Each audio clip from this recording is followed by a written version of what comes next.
Hey everybody, this is Matthew from Nerd News Today. Welcome back to our channel. If it's your first time here, welcome here to begin with. I'm Matthew, of course. I'm the guy that runs all this craziness here at Nerd News Today. And as you can see, we are not in San Diego Comic-Con, but of course, that doesn't mean we can't cover all the news and all the big toy reveals. And that's what we're going to do today in this little live stream, in this chat.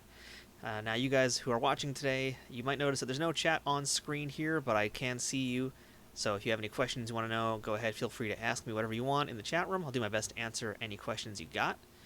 So now today it is officially day 2 of San Diego Comic-Con. We went through a preview night already. We had a bunch of big things happening just already on that. So now the con proper has essentially opened. I mean, we can call this day 1 if you want to, but this is really day 2, let's face it. A lot has happened now. All the panels that are really, really important have begun. They've started to happen. We've had a lot of big information come out already from all sorts of places, and it's a good time to be a San Diego Comic-Con fan. So we're just going to wait another minute or so, let some more people trickle into the chat room here and get some more viewers to pop in, and then we're going to go ahead and get started. So the way this format works is we start with a little bit of some news first, some of the big news that's come out that we picked up today, and then after that we're going to take a look at some toys, and we've got a bunch of different companies we're going to look at today, including some stuff from Hasbro, some Marvel Legends, some stuff from Mattel. We're going to talk about Super 7 because we have a lot of news from them. We're going to look at some Mezco toys as well, and I think we're going to do some Diamond Select as well, time permitting, because they have a lot of stuff. Both Mezco and Diamond had a ton of stuff out there. Now, of course, we've been doing some coverage already for the last day or two, and if you guys check out the channel, you'll see all the videos we've done already. We've already covered NECA and their Teenage Mutant Ninja Turtle toys. We did cover Super 7 already, but we haven't done it live, and we have some updates since then. We've covered a good portion of the WWE stuff. In fact, yesterday, I think half of our live stream was almost all WWE toys. So, what are you going to do about that? It was literally a 2-hour stream, and at least half of it was WWE because there was, well over 100 reveals that they had or something. It was absurd. There was a real landslide of figures that they showed off yesterday. So we went through all of that stuff. We might go through some of that stuff again today as well, time permitting. We'll see. I mean, we looked at Power Rangers as well. We looked at some Overwatch things. And, of course, Masters of the Universe. And we're going to talk a little bit again about Masters of the Universe because there have been some updates on that front as well. So, again, thank you guys for tuning in today. If you have anything you'd like to know, feel free to go ahead, ask it in the chat. I'll do my best to answer as we go along. And, keep it civil. We got a lot to talk about. We don't need any trolls because I ain't got no time for trolling. So I think let's go ahead and get started with a really, really huge piece of news that came out earlier today. And that is from The Walking Dead TV show. And that Danai Gurira is leaving The Walking Dead officially. This is pretty big news. I think a lot of us saw it coming, quite honestly, after we lost our Rick Grimes in the show as well, and a few other cast members as well. Michonne, of course, it seemed like it was going to be time for her to go. Basically, her and Daryl were kind of becoming the focal points of the show. But, Danai Gurira's stock has really been rising in quite some time, really, especially since after the Black Panther movie happened. Her stock has really risen in Hollywood. So, to be quite honest, she doesn't need a show like The Walking Dead anymore. She has that free ability to get out of there, do some other stuff, do some movies, do whatever she wants to do. She was great in Black Panther. She's been great in all the other stuff she's been working on. I think it's about time she gets on out and moves on and does other things. But to be fair, also, it seems just like The Walking Dead TV show, it's almost like a sinking ship at this point. Now, full disclosure, I haven't really watched much of the show. Not really a big fan. I just haven't liked it. I tried to get into it several times throughout its many, many seasons, and it just has not done it for me at all. Couldn't tell you why. It's never really caught on for me. But I know there's a lot of hardcores out there, and a lot of them have just been not so happy the last few seasons. And again, we've lost some really major characters due to some nonsense things, it seems like. And again, with Andrew Lincoln leaving the show to do other stuff as well, that was a pretty big hit. And now with Danai gone as well, I mean, it's just going to become the Daryl show and whoever else is left at this point. But, the fact is it's gone 10 seasons. I don't think it really should go on much longer, but that's a different conversation, especially because the comic book just finally ended this past month. So I think it's time for all this stuff to wrap up and just move on and launch a whole new series or whatever, which I think is the plan. I mean, the Fear of the Walking Dead is going to continue. There's going to be a bunch of spin-offs now as well. And another bit of Walking Dead news we're going to talk about is that they've now announced their first Walking Dead movie. And we saw a trailer for it drop today, which really didn't show anything, so I'm not really going to show you guys anything from it. It's just basically a 30-second teaser trailer, but all it is like some background of a dark cityscape, and then it just says Rick Grimes is back.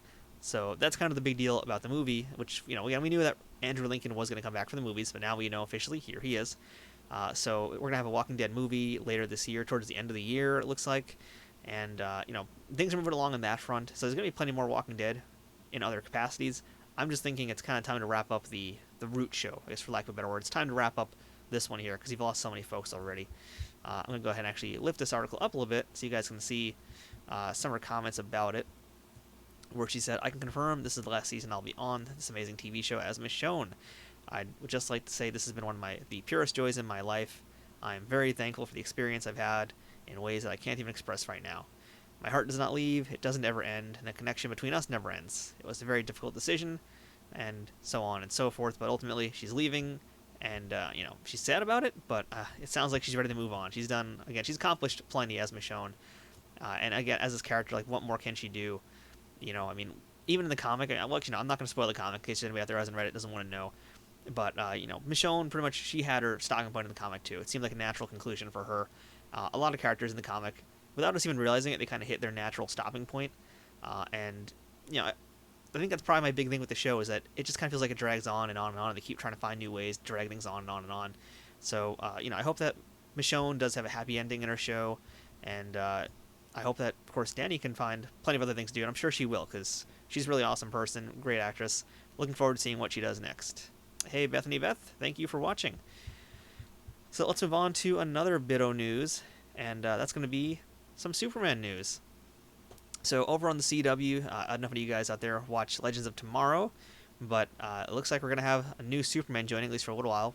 And when I say new Superman, I mean an older Superman. Brandon Routh will be showing up on Legends of Tomorrow, not as the Atom, but he will be Superman. So that is kind of nutty news right there, because as you guys may know, Brandon Routh was a Superman not that long ago. I mean, I guess it is that kind of long ago now. I think it was like 2006 or something like that. Basically, the first DC revival since the Christopher Reeves movies was Routh, and he's now rejoined the CW. I guess they're calling it Arrowverse in this article, but basically the CW TV DC universe. He's joined that as the Atom. It's Ray Palmer. But according to this report, he is going to be reprising his role as Superman in some capacity in a really big crossover on Legends of Tomorrow. So I think details are still a little scant on this story, but in terms of like how he's going to actually be reprising the role, it is going to be a flashback. So he's going to be like a Superman from a different timeline, a different point in time. But more details beyond that, don't entirely have those just yet.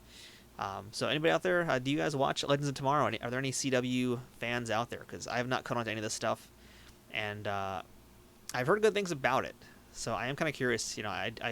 I've peeked a little bit of Supergirl, and it seems like so incredibly insane that it actually is kind of awesome. I mean, I heard they had like Barack Obama in a recent episode, like not the actual Barack Obama, but a storyline that was actually centered around a young Barack Obama at college.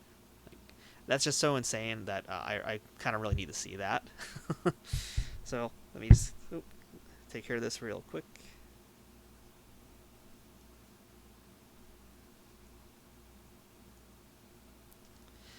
All right, so let's go ahead and move on to some other important news that at least is important for me. Let's talk Steven Universe. So Steven Universe, the movie, is coming very, very soon, and we now have an official date for it. It is September 2nd. September 2nd is when we're getting the Steven Universe movie on Cartoon Network. And not only did we get this really awesome poster reveal, we got a teaser reveal. But first things first, let's actually just look at this poster, because I want to point out a few things here. And I'm going to go ahead and actually zoom in on this a little bit so you guys can get a better glimpse of what I want you to see. So again, first off, we have to talk about this gem here. So we have a new mysterious villain. We're going to talk about her a lot more in one moment. But the big story for me is that Steven Universe has a neck now. So I know it sounds weird to say, but previously in the cartoon, he's kind of he's a little chubby boy. We haven't really seen much of a neck for him, but here in the movie, we can now confirm this. There is a time jump in the Steven Universe series. So at this point now, Steven is 16.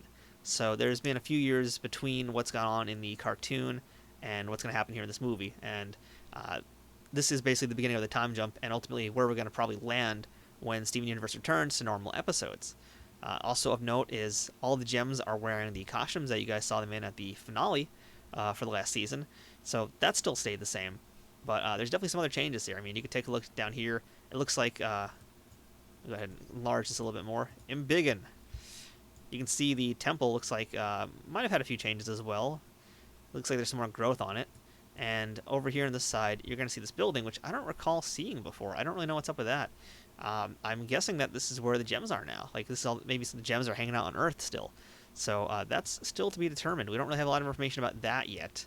But we do have some very interesting news now that has come out from this, because a trailer dropped as well today. So here are a few images we got from the trailer. Now, this is a better look at our villain from the movie. We don't know her name yet, though. That's still kind of a mystery. There's some folks who are thinking she might be a gem called Heart Diamond, because there apparently is something called a Heart Diamond. And there's like a story about how it brings bad luck and misfortune to people, so maybe that's what that is. We've got a really big fusion again. This is basically a new version of our triple fusion between all the gems. And it's new and improved with bigger shoulder pads. So how about that? Wisefire thinks it might be a machine instead of a building. It could be. It could be Peridot doing something crazy over there. Here's a great looking shot of Steven from the trailer. So kind of just to recap what we saw in the trailer. It's been a few years since that season finale, and everything's been really peaceful. Everyone's really happy. Steven has his happy ending, as he likes to put it. But then suddenly this evil gem lands on Earth with this giant horrible machine, and this machine is capable of destroying the entire planet and killing all organic life on it. So once again, Steven's got to handle business, get the gems together, and get into action. And it looks like we're going to get a few fusions as well. You can't have a Steven Universe movie without fusions, right? So we're going to get a few fusions here between, there's Amethyst, and she's getting ready to go ahead and do that with Pearl. So, again, here's a group shot. So you can see, once again, Steven has a neck. How bizarre is that? Now, Cartoon Network has also released a song. You can get it on Spotify, which is sung by Estelle. And it's out there right now. I think it's Just Kinda Love or something. I can't remember the full name, but you guys can look that up. It's out there. If anybody in the chat knows the name of the song, go ahead. It's on Spotify. It's pretty good. It's in the trailer also. Now, here is the big thing. We've got Connie and Steven, and they're having a smoochie. Or at least, one of them is having a smoochie. And in the next shot from this, in fact, the next frame of Steven, he's actually blushing. So it looks like the romance is beginning to bud at this point between Connie and Steven. It's only taken them, how many years to get that happening, right? So let's stay tuned for that. September 2nd is not that far away. It's still much further away than I want it to be, but it's not that far away. So everybody should stay tuned. And any Steven Universe fans out there, if you guys have any theories about the diamonds, the evil gem we're going to see here, anything else, go ahead and let us know in the comments. I do got to say, though, before I jump on to the next thing, I'm liking how elastic she is. It's she really does look like a throwback to the old cartoons where everybody was just really wobbly and elastic. Even her facial expression, it kind of has that same look of just being very old-fashioned, but I guess that might actually fit with this character. She's old-fashioned, she doesn't want things to change. We don't really know all of her motives yet. We just know that she is not happy with what has happened and what's transpired. So perhaps there's now a whole anti-homeworld gem rebellion as well. They want to bring the old ways back. We'll have to see. So let's move on to another Cartoon Network show that also dropped some news today, and that's Rick and Morty. So we got a few bits of Rick and Morty news today. We've got what you can see on the left. First off, that's a screenshot from the latest teaser that just dropped earlier today. And then the other two images that you see right in the middle of the page are screenshots that were released by Cartoon Network. So there's no context to what these mean whatsoever, but these are our first images besides the trailer, which just came out. In that trailer, it's all about Gloody. That's who that pink alien-looking dude is over there, and he's voiced by Taika Waititi. And he is an app developer, and, as you can see from that image, things aren't going so well for him. But again, we don't have any context to anything that's going on yet.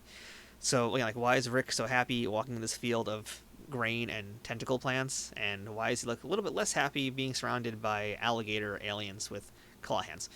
There's a lot of mysteries here, but that's the joy of Steven Universe. And we've got, 70 more episodes of them, because Cartoon Network has, a 10-season run with them already in the books. I don't know. So we also got a little bit of news about some voice-over people that are going to be coming on board. We're going to have Paul Giamatti, Sam Neill, we already mentioned Taika Waititi, and Kathleen Turner will all be providing their voices at some point in Season 4 of Rick and Morty. And again, November 2019 is when it kicks off, so I'm sure between now and then we're going to have a lot more footage, a lot more teasers, a lot more images as well. So there's all sorts of things happening, and you guys have to stay tuned for that. We'll see if any more news drops, because I feel like, it's still early for San Diego Comic-Con. You never know what can happen, and I think with Rick and Morty, something else is going to drop. That's just my opinion. So let's go ahead and jump over to the world of Star Trek, because we can't not talk about Star Trek on this channel. Y'all know that. And we've got some big news coming from IDW Comics. So Star Trek Voyager is going to be coming back in comic book form from IDW. Now, Star Trek Voyager hasn't really had much love in the comics world since, basically back when they first were on the air. And IDW has done a few things here and there with them. Right now, the crew is appearing in this really cool 5-part miniseries that they're doing with the Q Continuum. That's really interesting. We're going to talk about that another day on this channel. But yeah, Voyager is coming back, but in a special one-shot called Mirrors and Smoke. And this is part of a big Mirror Universe event that's going to be going on in IDW Comics. Now, if you guys haven't been reading up on any of this stuff, or if you guys really aren't Star Trek fans, something you should know about Trek that might pique your interest is they have a thing called the Mirror Universe. And that's basically their evil counterparts living across the time and space dimensions. So basically, you know, Starfleet, in the show, they're all goody two-shoes. In the Mirror Universe, they are the absolute worst people. They are the Terran Empire, and their goal, instead of seeking out new life and new civilizations, is to destroy new life and take over civilizations. So we've never actually seen anything from the Voyager Mirror Universe, as far as I know. We saw it in the original series, we got it in Deep Space Nine, we got it in Enterprise, but we never got it in Next Gen, and we never got it in Voyager.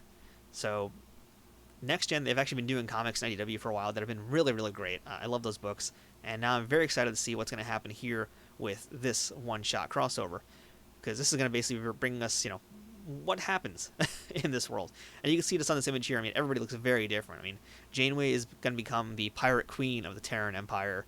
It looks like B'Elanna Torres is in her full Klingon gear, so I don't even know if she's in the Terran Empire, what her deal is. It looks like Tom Paris and Kim are like some kind of smugglers or something. There's a lot of crazy stuff going on very clearly. And according to the description that we're getting, it looks like the antagonist is going to be someone called Annika Henson. And who is Annika Henson? Well, that's 7 of 9 from Voyager, who you might know as the person who's been assimilated by the Borg, and she's like, you know, the super hot character, basically, in Voyager that help get them ratings. But she is going to be, I guess, the antagonist in this case, and you can see her right there next to Chakotay and a bearded Tuvok. And it looks like she is not a Borg yet, or maybe not at all. Maybe there's no Borg in her whatsoever. I don't really know, but at this point, she's still a human, because it is the Mirror Universe. So maybe the Borg stuff never even happens to her. Maybe just passed over her entirely. But it's pretty exciting, and this is the start of a whole Mirror Universe event that's coming out from IDW Comics, which is going to include another one-shot from Deep Space Nine and their Mirror Universe, because it's actually been a while since we've seen what's gone on there. And we're also going to get a little bit more from the original series Mirror Universe. Same thing there. There in the, I think it was actually the Next Gen Mirror Universe comics, there was a little bit of a peek of what's been going on with like the original series and Spock in the Mirror Universe. But now they're going to have a full-on one-shot to continue exploring that, and that's really cool. And it's going to be, again, J.K. Woodward. He's been doing the artwork for all this stuff, and I really enjoy the painted artwork, so that's another plus as well. So that's really cool. If you guys aren't reading the Mirror Universe stuff, I really recommend it. I think most other Star Trek comics are just bleh, don't care about them, but the Mirror Universe is really where it's at, so do check that out. And our last bit of news I'm going to talk about in terms of comics, actually, we're going to forget about comics for now. We're going to move on to just another bit of Star Trek news, and that is this right here. So earlier today, Entertainment Weekly released this first image from the new Star Trek Picard show coming to CBS All Access. And along with that, there was an interview that was dropped with Alex Kurtzman where he talked a little bit more about Star Trek Picard, which is funny because, you know, a few months ago they were like, oh, it won't be called Star Trek Picard, and now here it is, and it's called Star Trek Picard. So here he is in his vineyard with his very good boy, his little doggo friend, and, you know, again, it doesn't tell us much necessarily, but it also tells us a lot more than we think. And that's really here that Picard has completely given up that captain's life. I mean, you can see him here. He's looking like his brother almost. He's got completely plain clothes. And another important thing is he's very aged. You can really feel that sense of age here because he's got a cane now. You know, with the sleeves rolled up, you can really just see the wrinkles and just how his arms are looking. He looks like an older man. His neck as well. It's, you know, this is someone who's been through a lot. And, you know, we're also basing this on just how he looks in this photo, which, you know, whatever. A photo's a photo, but, and again, this is probably just a screenshot from an episode most likely, but just that look on his face and that glance off into space, it's someone who's got a lot of thoughts and who spends a lot of time walking in those vineyard rows and just thinking about what's happened. And that's a little bit about what Alex Kurtzman had told us in this interview today that just came out, and that this is a Picard who is, number one, much older, and that's going to affect things, and number two, he is, as the keyword is, very haunted by his past. So this series does take place about 20 years after Star Trek Nemesis, the last Star Trek Next Generation movie, which, if you guys haven't seen it, you're going to probably want to see that before you watch this show, because that movie is going to affect what is happening here with Picard. So I'm not going to really talk much about it, just in case anybody out there who doesn't know about it, wants to see it, go ahead and find it out there. But, you know, it's going to be a Picard that is haunted by his decisions from Nemesis. And we also do know now that Picard will be going to the stars, as Kurtzman put it, to look for answers. So he's not just going to be stuck on Earth. He's going to be taking a little spiritual journey of some kind, as well as a physical journey in a ship to go somewhere. So we have that to look forward to. This isn't going to be, a very grounded on Earth series. It is going to involve some travel because it's Star Trek after all. You have to explore the galaxy. And most importantly now, this is a great piece of news. Kurtzman also said that guest appearances from former stars of Next Gen could potentially show up, as long as they have a purpose, is what he said. So you're not going to get any shameless cameos just to have a cameo. If any original members from Next Gen show up, it's because they have a purpose to push this narrative forward. And that is kind of the big part of this, is that this show is going to be episodic, and each episode is very important. It's going to build a full story so that by the end of it, it basically will be like an 8-hour-long movie, is what they've been saying. So this is, again, something to look forward to, and our release date for this show is coming very, very soon. I think when it comes out, we're going to cover this one pretty hardcore. We didn't really do that with Discovery, and I felt like we should have. I think with this show, we're going to have to do something really special for it, because it deserves it. So welcome back, Picard. I cannot wait, and I also can't wait to meet your doggo friend. So let's go ahead and move on now to some toy news, and this is another big one here.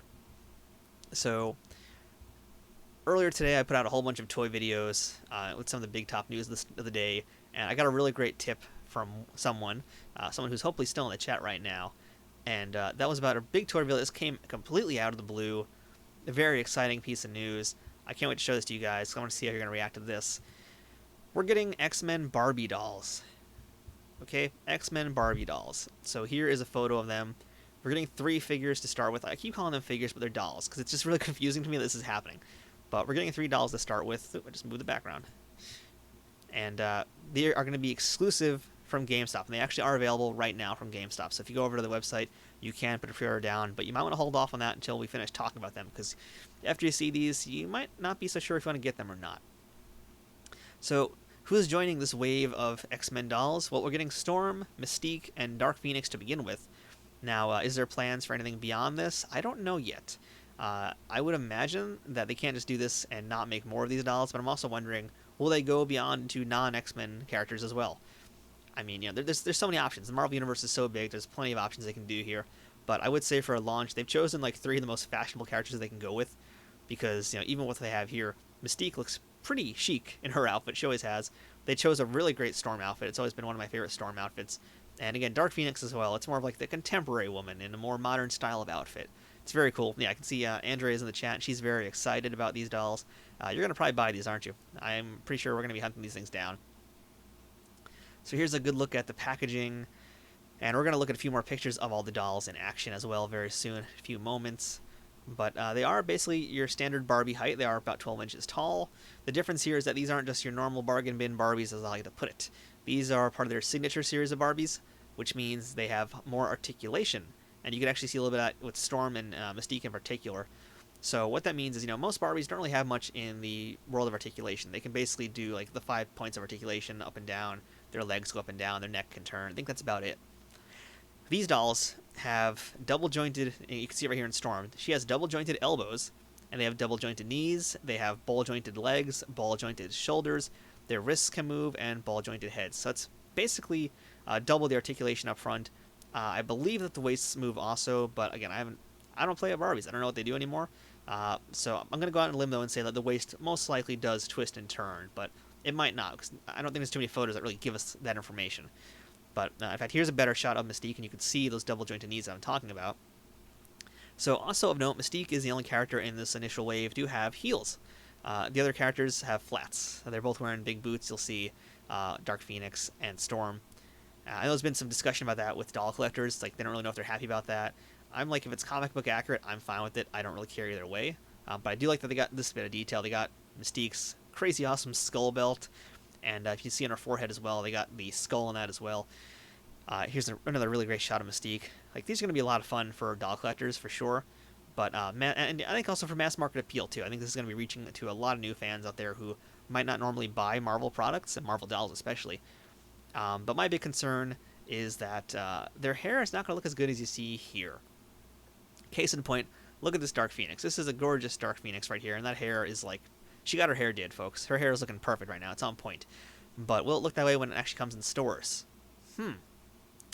Well, that's an interesting point of contention. And Andrea has updated us that Barbies normally don't twist at the waist, but they might change that for these. Yeah, we don't know yet. I'm going to assume that they're probably not going to twist either, though. But I'm sure since he'll be buying these, we'll have to talk about them. We'll be the ones to find out whether or not they move. So he's going to look at Dark Phoenix, which I know like Andrea is probably drooling over right now in the chat room.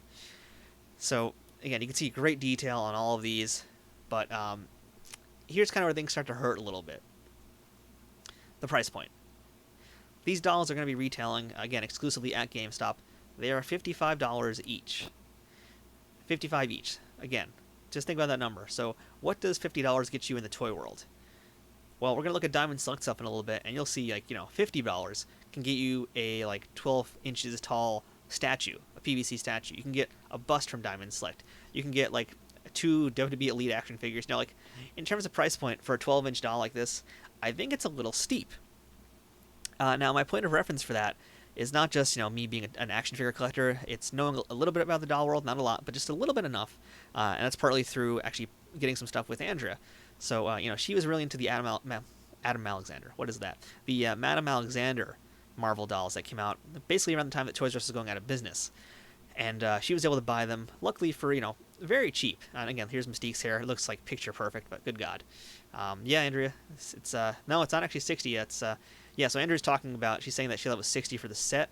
No, it's actually 160 for all three. 165, in fact, I think it is. So, yeah, it's pretty steep. It's pretty nuts. So, yeah, Andrea, in fact, since she's here, she bought all those Madame Alexander dolls and got them on the cheap, but they were normally, I believe they were typically like $50, and then one of them was 60, or something close to that. And the one that was more money was, like, because it had a much bigger dress and a much more intricate dress.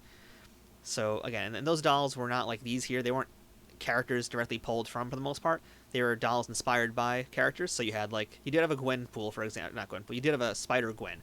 But you also had dolls inspired in dresses from Captain America, Iron Man, the Black Panther movie, a few others. I think there's like 5 or 6 dolls in the entire line. And they were mostly inspired by other Marvel characters. And they weren't actually, necessarily those characters. It wasn't like you had, Antonia Stark running around. No, it was just inspired by. And it was really cool. Yeah, okay, so Andrew, I stand corrected. The Black Panther doll was actually $80. The rest were $50. Now, Madame Alexander stuff is not cheap to begin with. Madame Alexander makes high-quality dolls. I don't know if anybody's watching this. They might not even know what we're talking about because they just want to see the action figures. But Madame Alexander is a pretty high-end doll collectible. Barbie is not so much. So, spending that much on those dolls, looking back on it, it's a lot, but it also makes sense for that brand. Barbie is pushing it, and I say that again because what you're seeing in all these pictures here, too, is what you're getting. Barbies aren't like action figures. You don't get different hands. You don't get different head sculpts. You don't really get accessories. So, Madame Alexander dolls had pretty amazing dresses, to be quite fair. These are just their normal costumes. They look great. They look very accurate, but there's nothing special to them that I feel makes them worth $55 a piece. So, that's kind of my big rant here, is buyer beware. I feel like since these are going to be GameStop exclusives, wait till they're on sale, because I don't think these are going to sell out. I think, that's the other thing, too. These being GameStop exclusives, I feel like they're testing the water to see, like, if they can get the female collectors into their stores now. And by the way, here is that pre-order page, so you can see all the prices. So again, they're $55 each, $165 for the bundle. And again, the release date, they're not coming out until October, so you got some time to save up your money. But funny thing about this, you can see here, October 4th is when the dolls release as singles. But if you order the bundle, you actually have to wait basically another month to get them. Which I don't even understand the logic behind that. I feel like the set should ship out first, but I'm not GameStop. What do I know about toy distribution? Well, not me. So that's our look at the Mattel Barbie crossover. I don't even know what, man, these things, they're really cool. I will say they are very, very cool. What does interest me, though, a little bit more about these, just for another minute, is that Mattel doesn't have the Marvel license. Let's also keep that in mind. It's Hasbro who has the Marvel license, so they have the right to do whatever they want with that stuff. So I don't know what happened in the toy world. I don't know if there's, like, if there's some kind of partnership going on behind the scenes where they gave them permission to make these. Maybe it's just Marvel who went ahead and did this. But it is kind of interesting that there's going to be Marvel products like this, from basically the two biggest companies that are competition for each other. They're basically sharing a license for this little brief moment in time. So that's just kind of bizarre to think about also. But very, very cool. So I've got also some other news. Let's talk about, since we're on the subject of Mattel, let's jump over to He-Man. Now, yesterday we looked at all the He-Man stuff they had out. and we talked about the Masters of the Universe Origins line, which debuted 5.5-inch versions of He-Man and Skeletor, and they had some empty shell spots that were reserved for a few other things. And, well, folks, today we've got those unveiling. So we have now 6 figures joining the He-Man Masters of the Origin line. So you can see now on the top shelf there, we have Evil Lyn and Teela. Now, them we knew about yesterday, but today we now have Man-at-Arms and Beastman joining the lineup. So it's basically looking like, what I was predicting was that these would be the characters in it, and that makes sense because that is basically part of the first wave. So I don't know if they're going to add any more characters or not. I mean, the shelves got plenty of space. They could if they wanted to. We will see, because we do have 2 more days to go at this convention. But here you go, though. This is the first 6 figures that join the Masters of the Universe Origins line. Skeletor, He-Man, Evil Lyn, Teela, Man-at-Arms, and Beastman. And we do know, based on some pictures that we saw, because yesterday we also talked about the WWE Masters Universe crossover figures, and that showed us a few other body parts, which, again, they're basically in the same exact scale. So we did see some body parts for Fisto, for battle armor versions of He-Man and Skeletor. We saw a clawful arm as well. There's a Terror Claws version of Triple H. They're basically... It looks like they've already sculpted a ton of these figures, and they're really prepared to go very, very deep and big into this line. So it's something to really stay tuned for. And I also now have information on the price point, which I didn't have yesterday. These will retail for $15 a piece. So these are essentially direct competition to Funko's Savage World line. Now, the Savage World line, if you don't know, it's basically like their 5.5-inch figures that they've been doing for a little while. They've been doing Thundercats. They have their horror movie monsters like Jason Voorhees, Pinhead, Michael Myers, Leatherface, etc. There's supposed to be Conan the Barbarian toys coming out soon from the movies. There's also Street Fighter action figures now from that line. So those are also usually about 10 to 15 a piece. This is to directly compete with those figures, and I think they're going to win the war because these just look way better, and also they have much better articulation. These have double the articulation. Their elbows move, the wrists move, the feet move, the knees move, ball-jointed shoulders, ball-jointed legs. It looks like the waist moves as well. They're really great figures, and we might end up buying these. We'll have to wait and see. We'll see when they actually come out, whether or not I'm going to actually pick any of these up. But it's getting hard to resist these, to be completely honest. There's a better look at Man-at-Arms as well. I love, too, how it is a modern-style figure, but with those old-style elements to it. So it's like even the paint job here, it's not like any more detailed than it was back when it first came out. But it's the articulation and just the presentation that makes it look so much better. And just by the way, too, folks, the packaging is going to be basically the exact same style of the original action figures. So that makes it really cool, too. Excuse me while I get a little swig of water. I'll let you guys look at some He-Man toys.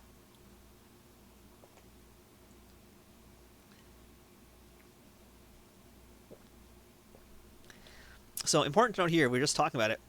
If you look at that image on the tablet, look who's there. That's Clawful, and that's a Whiplash. Clawful is on the left, Whiplash is on the right. So, I would say that, again, they've already made a lot of very big plans for this line. And that makes sense because there is a movie coming out next year as well. So, of course, Mattel's going all in. And, we're going to talk a little bit more about Mattel and the He-Man license when we talk about another company in probably about 10 minutes or so from now. Because there is some other news about Masters of the Universe that we have to talk about, but that's with a whole other different company. But again, for now, this is your update now for Day 2 from San Diego Comic-Con from Masters of the Universe and their Origins line. So, will there be more reveals? Stay tuned. We will update you once we know. But let's talk about some other really cool news. This is for the Marvel Legends fans out there. We have a look now at Avengers Endgame figures, and here is the Build-A-Figure. I'm going to start with this guy because it's just that awesome. So we're getting Marvel Avengers Endgame Wave 3. This is the third wave, and this is the Build-A-Figure you're looking at right here. This is Bro Thor. So he is the Build-A-Figure in a really cool line. And let's go ahead and take a look at everybody that's going to be part of that line. And, actually, no, I'm going to turn that off for a second. Boopity-boppity-boop. All right, they're going to be a little bit out of sync, but we'll do our best here. Actually, no, let me pop over here. Boom, that should fix it. All right. So this is Marvel Legends, Wave 3 of Avengers Endgame, and first up we have Iron Man Mark 85. So this is cool. He's got the Nano Gauntlet. He's got a lot of accessories, different hands. Comes with the arm for Build-A-Figure Bro Thor. And, this is going to probably be one of the last Tony Stark, Robert Downey Jr. Iron Man toys out there. So if you've been like me and avoiding buying these things for a while, it might be time to go ahead and just jump in and do it. Because this one is a good-looking figure. And again, you're going to get Bro Thor eventually, so you got to get this one. Up next, we're getting Avengers-style Captain America. Not Avengers Endgame style. This is Avengers from his first appearance in the Avengers film with that really iconic costume made by Coulson, Agent Coulson from S.H.I.E.L.D. And that is America's ass right there, folks. So he's going to come with his shield and the other arm for Bro Thor. This is a new sculpt. This is not a reissue, as far as I can tell, of the first Avengers figures that came out. I believe this is a brand new figure, brand new version of him, and that's cool. I actually like that outfit. Iron Patriot. So this is basically a repaint of the War Machine that came out with, I think that was the first series from Avengers Endgame. But it's cool because now it's the Iron Patriot colors. So it's the red, white, and blue deco. He's loaded up with lots of weapons all over him, which I really like looking at. And best of all, he comes with the two heads for Bro Thor, who've got the shades and without the shades. So now you can have your Bro Thor take a nap. I mean, really, just based on all this stuff alone, this is a really great wave of figures, and the Bro Thor just really caps off and makes it picture perfect. And here we've got Paul Bettany as the Vision, and he comes with Stormbreaker and Bro Thor's body, since, you gotta have Stormbreaker to go with him.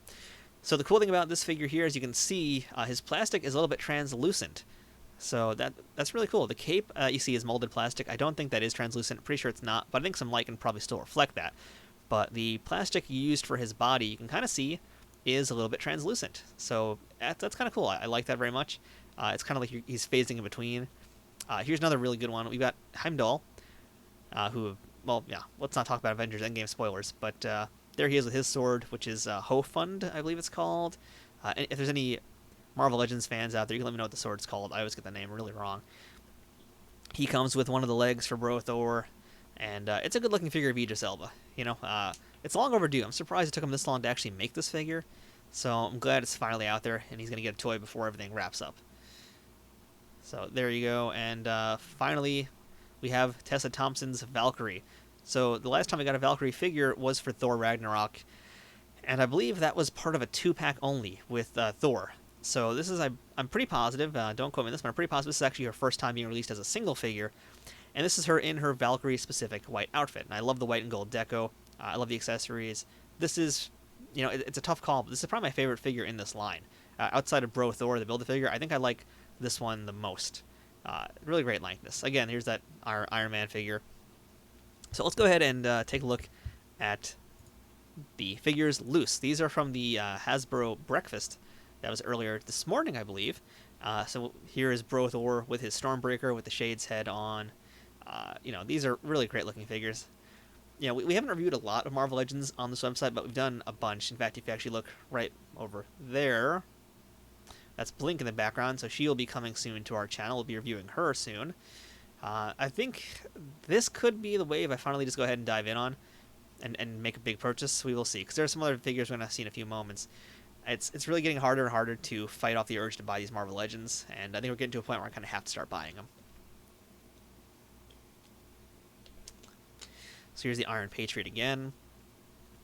So of course the packaging is always the same. That hasn't changed at all for any of these figures. But yeah, that's a really cool Iron Patriot. Really digging that one a lot.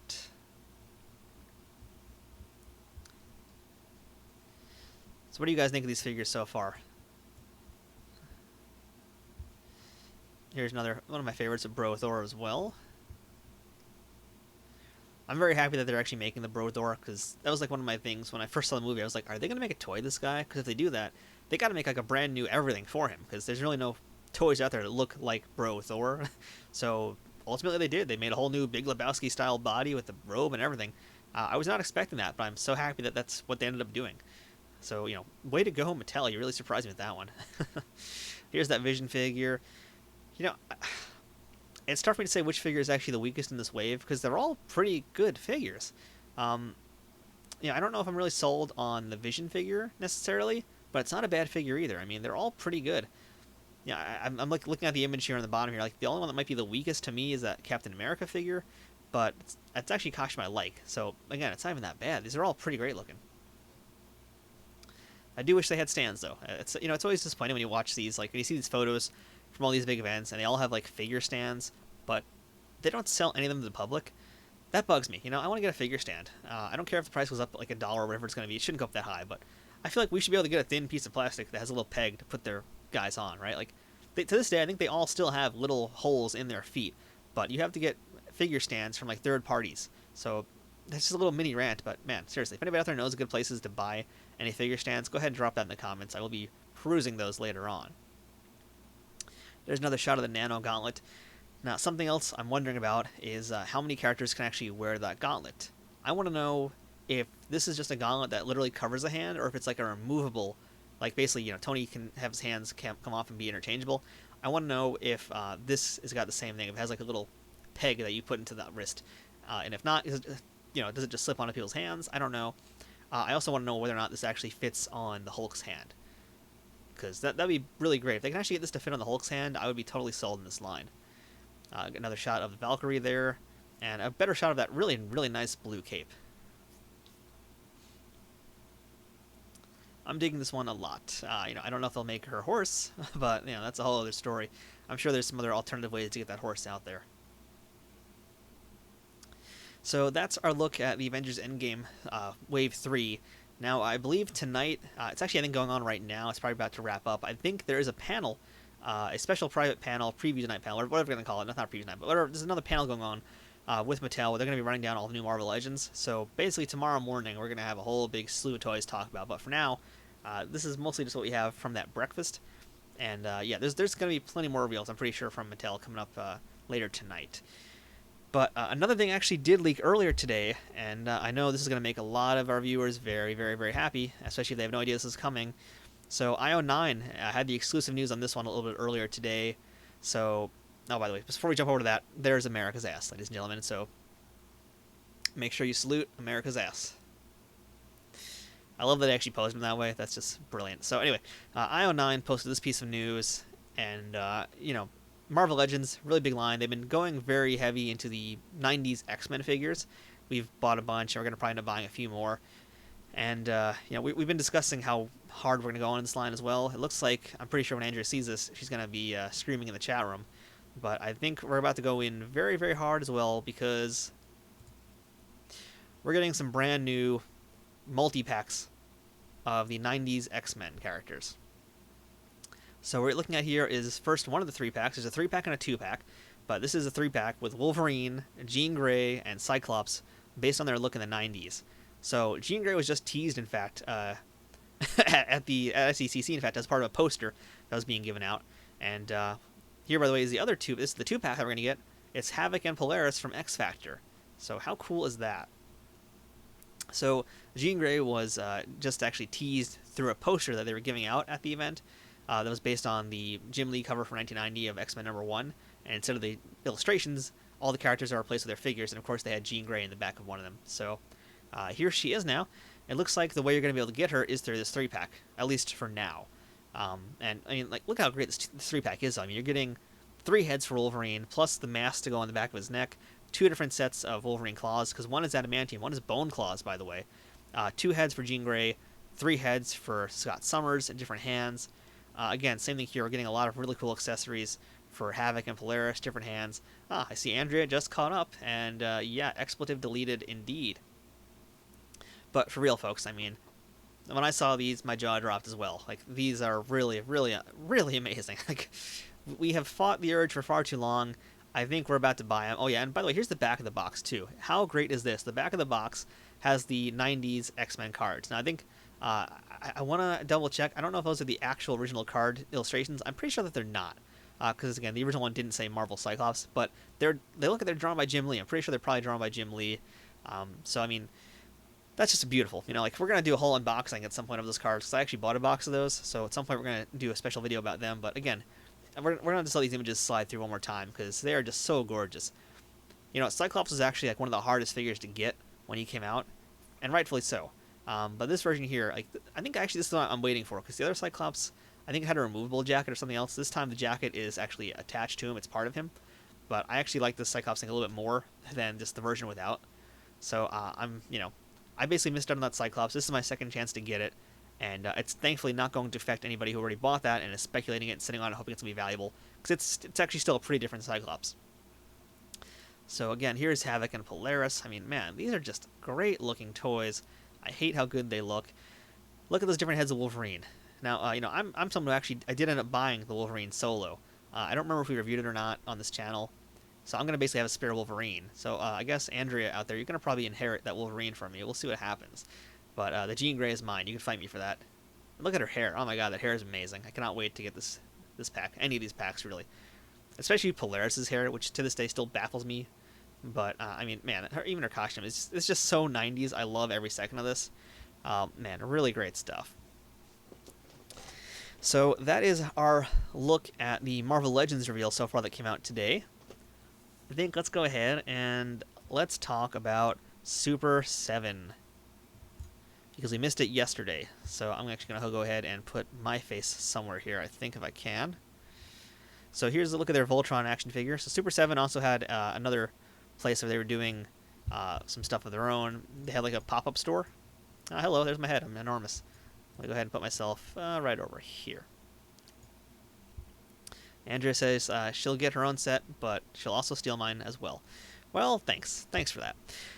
So, Super 7 did not actually bring out a ton of new stuff, unfortunately, and there's a reason for that. We'll talk about that as we go through these images. But they did have some stuff that we saw at Toy Fair. So, starting with this Voltron action figure, this is an articulated Voltron. You'll see there's another picture of him down below with a different set of hands, so he will have interchangeable hands. It's a 7-inch Voltron, and it does look very, very nice. But not for me. I'm not really a big Voltron fan, and I'm kind of an articulation stickler. I don't know if this really does it for me. I don't know. I wasn't a Voltron fan really growing up, I guess. I'm still not really one. But I know for Voltron fans out there, they're very, very happy to see this. And I guess I don't know if this one's actually available yet, but it should be available fairly soon. We're definitely getting close to that release date for it. And same thing with the Toxic Avenger, which we'll hopefully jump to in a second.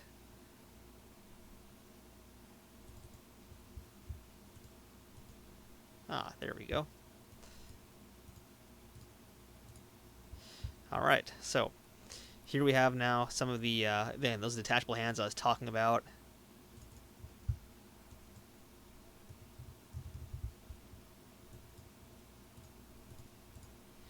And here is a look at Toxie now. So this one I actually did, in fact, pre-order, and I'm very, very excited to get my hands on him as well. I was a big fan of the Toxic Crusaders cartoon show. I was also going to call it Toxic Avenger, but I was a fan of the Toxic Crusader show growing up. Here's another look at him. And again, by the way, thanks to Toy Arc for these photos. We took a lot of photos from Toy Arc, from Toy News, from Toy Hype USA, from Figures.com, a lot of sources. So make sure to check them out as well if you want to see their stuff. So yeah, this Toxie is actually based on the original figure that came out from Playmates in the 90s, and I had that whole line as a kid. Loved it. Still love this version here, and I pre-ordered it as soon as that first day happened. So we will absolutely be reviewing Toxie once I get my hands on him. Man, I love the fact that he comes with like almost all the accessories that the original came with as well. And even better, he has a spare head without that bandana. So that's really cool. So in a moment, we're going to jump over to the Ren Stimpy toys, and I'll let you guys look at that. But I do want to start talking about some other stuff with Super 7, because there was a lot of stuff that was not on display, and there was a reason for that. So here's the Ren Stimpy figures, by the way, and you could see tons of accessories with both of these figures. Lots of different hands. There's nipples, that's always fun. There's kitty litter. Just, you'll see there's different heads. Unfortunately, in this photo, Stimpy's face fell. But there's a lot of really cool accessories you're going to get with these toys. So, we saw at Toy Fair a ton of reaction figures. And here at San Diego Comic-Con, as you're going to see in a few moments, they didn't bring much. There weren't a lot of reaction figures. Like I was wondering, where are the Pee Wee Herman figures? Where are the RoboCop figures? Where are the Aliens figures? Where's the They Live figures? They unveiled all of these lines back at Toy Fair in prototype form, and they brought with them, I think, some hard copies, in fact, and some test shots, whatever, unpainted protos. But they are not to be seen at San Diego Comic-Con. Why is that? Well, basically, they just have decided they don't want to show them this time around. The lines are not canceled. They're all still happening, but they don't want to show them. For whatever reason, they just didn't bring them this time around. But again, I can reassure you all, they are all still happening, so you don't have to worry. Everything that we showed you guys back at Toy Fair is still going to happen. So if you want to actually catch up on all of what those licenses are, again, check out our Toy Fair 2019 coverage. We did a lot of stuff. I think we did, in fact, did 2 or 3 videos at Super 7's booth. So go ahead and take a look at those if you want to get up to date on everything that will be coming out later this year and into next year. Now here's some of the toys that were being sold in their pop-up store. This is the Revenge of the Bodega Universal Monster line. We have an Invisible Man, a Bela Lugosi Dracula, Bride of Frankenstein, and a Frankenstein monster. We got some Keshis in special colors. There's the Garbage Pail Kids and Universal Monsters trading cards. And then, of course, for some odd reason, the Peanuts are right next to the monsters. Whatever. Those are really cool, actually. We're going to take a look at some more stuff with Peanuts. For whatever reason, Super 7 is doing a lot of Peanut stuff this time around. It actually looks very good. Here's more Toxic Crusaders. They're going to be coming in some multi-packs with a mystery figure, which is really cool, and Iron Maiden multi-packs as well coming very soon. And there's also going to be another Megatron, which you can see right here, the Super Cyborg X-Ray version of Megatron. That's a really, really cool item. So another thing now, we've basically looked at almost all of the 7-inch figures. There's a few other things you might have noticed from missing also, and that's the Masters of the Universe line. So, a few years ago, Mattel basically said we're done with Masters of the Universe, and they dropped it. And for the last 3 years or so, Super 7 has gotten the license, and they've been running with it. They've been doing some really great figures. They've done 7-inch style figures in the style of the Masters of the Universe classic figures, which were sculpted by the Four Horsemen. And they were also doing their own 5.5 inch, that's what I'm trying to say, folks. 5.5 inch figures, which were done in the retro style. And as you can see at San Diego Comic-Con 2019, Mattel has now gotten the rights back for Masters of the Universe. Well, no, not entirely back, but they have the rights again. So it seems that Super 7 are in fact sharing the rights with Mattel at this moment for Masters of the Universe stuff. Yesterday I thought that Super 7 had completely lost the license and Mattel bought it back or got it back somehow. Whatever happened, whatever magic they worked, they would have gotten that license back. By the way, here's some more of the Peanuts figures, which look really good. They do look really nice, gotta admit. Based on the very early comic appearances of the characters. So really vintage-looking Peanut characters. Here we go. Here's some reaction toys. This, by the way, just so y'all know about these Ninja Turtle figures, what you're seeing here, the boxed set is exclusive, but the Turtles themselves will be released in single packs in the fall. So be on the lookout for that. So yeah, they're basically, in terms of the Master Universe line, at this point now they're sharing the license. Because next year there's going to be that Masters of the Universe movie coming out.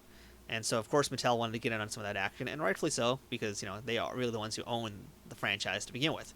So, what's happening now, for what we've been told, is they really weren't allowed to show much, it seems like, right now. And a lot of what they're doing is, I guess, on hold. So, basically, Mattel gets to take priority right now with the Masters of the Universe line. So, we're going to hear a little bit more about what's going on with that, apparently at PowerCon, which will be in a few weeks. Super 7 will be there, and they're going to talk a lot more about what's going on with Masters of the Universe and just the future of a lot of their other franchises. So again, they did not lose it. They're just kind of on hold. They're getting a bit of a holding pattern, we should say. But another thing that was missing as well that they teased at New York Toy Fair was their Ninja Turtle action figures. They were also making, not the reaction ones, but they were making 7-inch action figures like the Toxie and like that Voltron. So none of those were here. Those are supposed to be sculpted by the Four Horsemen. There really wasn't much reason why they weren't shown off. I think they just aren't really ready to be shown yet. They're still in development. I guess there's some other stuff happening, but they're not here at the show.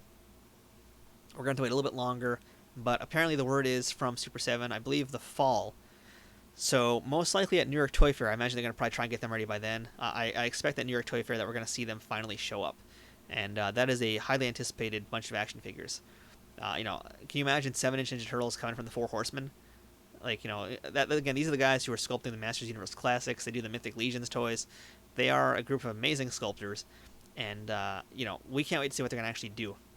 By the way, here is the worst action figures. That's going to be a Adult Swim cartoon coming very soon from the makers of Robot Chicken. We saw these at Toy Fair as well, but they were in proto form. Now they're all painted up and ready to go. So we're going to jump over to another thing from Super 7. And this is another big piece of news. So there was also some rumors about Super 7 and the Thundercats. And we weren't sure what the deal was. No one really heard much about it. And then all of a sudden, earlier today, boom, Thundercats. We have 2 Thundercat figures. So we've got Jaga and Groon, I believe is his name. And that's all they currently have on display. That's really all we know right now. The reason being is basically, again, Super 7 does have the license for these, but there's something holding them up. And that seems to be on Mattel's side of things. So what is interesting to note here is that these 2 figures in particular were actually shown off at Toy Fair way back when that Thundercats line was first announced, the Thundercats Classic line. And then it just fell through, it died out. So basically, Super 7 has the rights now, and these are the 2 unproduced figures. So I'm guessing that means they're going to be part of that first initial relaunch whenever this line comes back. When it's going to happen, again, we're going to hear apparently a little bit more at PowerCon. So PowerCon is going to be a place to hear more about Thundercats, more about Masters of the Universe, and again, you can see right behind them, there's some 12-inch versions of the original toys, which is something that Super 7 was doing last year. So I'm, again, hoping that at PowerCon we're going to get a little bit more information about the 12-inch figures, because I like those a lot also. I wish I could have them, but that would be a whole new can of worms to open up that I'm not ready to dive into. But they do look really, really great, and yeah, use that hashtag, we want more MOTU, and let everybody know that you want these figures out there, because I know I do. And again, on that subject of Masters Universe, there is still more reaction figures that they plan on making because, again, they have the rights. Apparently there was a Stinkor that was teased, and there's a whole bunch of other figures. So in about less than a month, we will have some more specific answers about what's going on with them. We just got to wait a little bit longer. But again, the moral of the story here today is that they did not lose the license. They're just on a seemingly holding pattern for the time being. So let's go ahead now and jump on to another toy brand, as I drink some water and not die. Let's go ahead and take a look at some stuff from Mezco. So we're going to look at right now the 112 stuff. We're going to breeze through this gallery a little bit here. This is all of the 112 stuff, and a lot of what you're seeing here has actually already been shown. We've seen a good portion of the stuff already at Toy Fair, but if you haven't seen it yet, here's at least your first chance to see it. And at least now there's actual release dates for a lot of these items. So if you do want to see more pictures of these, I recommend you check out our Toy Fair 2019 coverage, because we did a lot of in-depth coverage with the 112 items. We've got a lot of really great close-up, detailed video of all the toys you're seeing here for the most part, up until, of course, the ones that debuted today. But, we've got a lot of really great footage of things, so I recommend you go just check that out if you want to see things more up close and personal. But here's Morbius, the living vampire. He's joining the 112 collective. We haven't really bought a lot of 112 stuff just because I don't really collect a lot of the stuff, typically speaking. I've been lucky enough to get some of the Toy Fair exclusive items, and I'm happy with those. But, for me, I don't really collect this type of figure. But I know there's a lot of really diehard fans out there who love these, and you could see why, easily. I mean, here's Ghost Rider and his motorcycle. You could see why there's, so much to love, because they've got fabric outfits, highly detailed sculpts, really great accessories. That's the big thing, too, is they always have a ton of accessories to all these figures. Here's Cable, and you can see here, again, he's got, an enormous cable gun, because you have to have the enormous cable gun, and so many other different things that he comes with. It's, it's a very, very great line. Now here's Gambit. He's coming out as well. I think summer. I think it's probably going to say summer 2020, but don't take my word for it. It might be this summer for all we know. You can just see, again, great attention to detail, and they're also just kind of doing their own thing with these toys. They're not really just taking the comic and saying, "This is it." They're using the comics as inspiration. So case in point here with the Cyclops, you can see he's got elements from the '90s costume. He's got elements from the more modern outfits. They're all kind of just mashing them together to make this one really cool figure. Here's a Moon Knight figure. Now, I think they also released a more modern style Moon Knight as well, which I think was maybe an exclusive or something. I think the pre-order just went up for it. That might be a Comic-Con exclusive. I don't quite remember, but there is the more modern black style Moon Knight just came out as well, black and white. Here's Iron Fist. I think this I can't recall if it's actually one we saw at Toy Fair or not, but regardless, here it is again. Just one more time seeing it close again, just looking really nice. It's a little simple of a figure compared to the rest of them, but it gets the job done. Here's Captain Marvel. This we did see at Toy Fair as well. And is their cat down there. And yeah, so just so you guys know too, there are more photos available on Toy Arc and many other websites. And of course on our YouTube channel, you can see all of the coverage we did from Toy Fair when all these debuted. So that's why there's really only one photo of each of these in this gallery.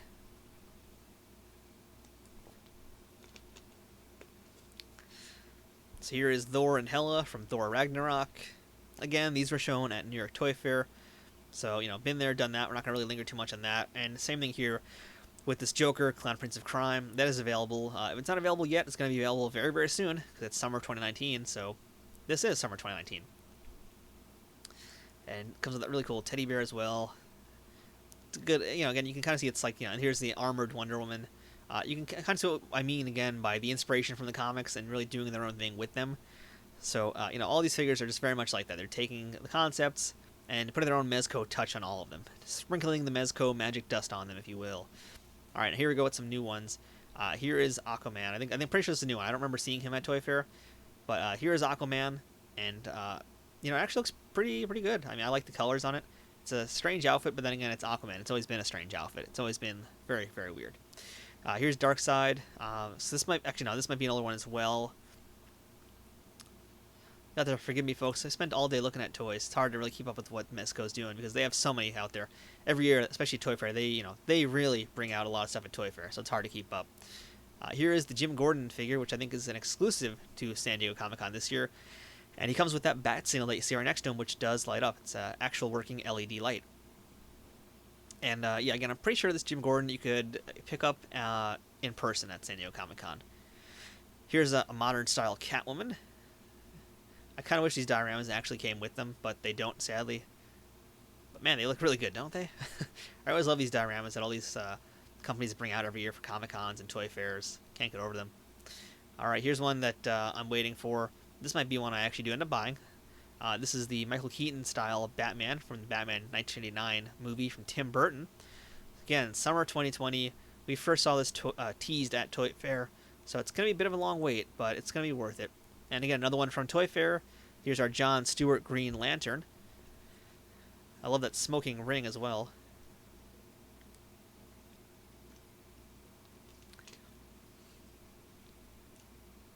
Here is a new Sovereign Knight Batman. So this is kind of like their own little Mezco story, if you will.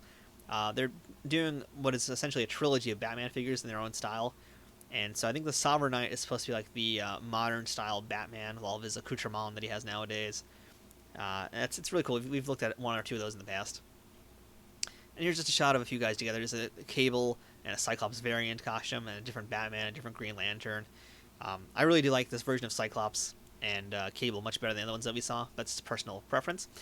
Alright, now here we go with some new ones. So we have seen Popeye before, but we have not yet seen Bluto. And Bluto is coming soon to antagonize Popeye. And look at how enormous this figure is compared to Popeye. So both of them are going to be released in summer of 2020. And, these are, they're kind of bizarre because Popeye is such a cartoony character, because it's Popeye after all. But they've transitioned to have this, like, hyper-realistic look, which is kind of unsettling, but also very cool in a lot of ways. Like, they've really pulled it off. And you can see here at Bluto, I mean, like, my goodness, look at the size of this character. Like, this is a really, really cool-looking piece. It's just funny because he's going to be, like, probably about the same size as Darkseid. So you can imagine having Darkseid and Bluto face off. I mean, that's going to make for a pretty fun photography, some pretty fun figure photography. Here is the Warriors. So this, okay, we did also see at Toy Fair, but now we're closer to the release date because that's coming up in the winter of this year. So we're getting very close to getting the Baseball Furies and the Warriors finally. Here we go. Now, this is one of the ones that's available right now as well. This is the Jason Voorhees figure. Now, I think he actually might come with that Camp Crystal Lake sign. Not entirely sure about that. But this is Jason from Friday the 13th, Part 3. And I think his mask does come off, so he has an unmasked head. Here's again another one that we saw at Toy Fair. This is Freddy Krueger from Nightmare on Elm Street, and I'm pretty sure that's the first one. Andrea can tell us, in fact, for sure whether or not that is, because she's the Friday the 13th expert. Nightmare on Elm Street expert, that is to say. And alright, so that's our look at the 112s. Let's take a look at all the other good stuff that Mezco had this year. And they have a lot of things. So starting with over here, we've got Pennywise, It. So this is like a brand new line. This is the Mezco Designer Series. This is a new line that they're, I'm pretty sure they're debuting at this event. At least more of. Because I think they had a lot of these at Toy Fair. I kind of glossed over them. But they have a whole bunch of new ones you're going to see here today. So here's Saw character. I always forget his little name there. But these are actually, I think, really cool. Living Dead dolls is one of their franchises that I don't really collect. I don't really have an interest in them, and you're not going to really see any pictures of Living Dead dolls, or at least not too many of them here in this gallery. There's a few, but this designer series stuff, they're kind of up my alley. They're kind of cool. They're kind of creepy. They're a little bit better in my opinion than the Living Dead dolls, but that's just for what I want as a collector, my personal preferences. Here's a Sam doll, or a figure. I don't really know what you want to call these guys, but yeah, we'll call them dolls. Here's Tiffany, the bride of Chucky. And right next to her, you can see we've got Chucky all cut up, and he's seen better days, that's for sure.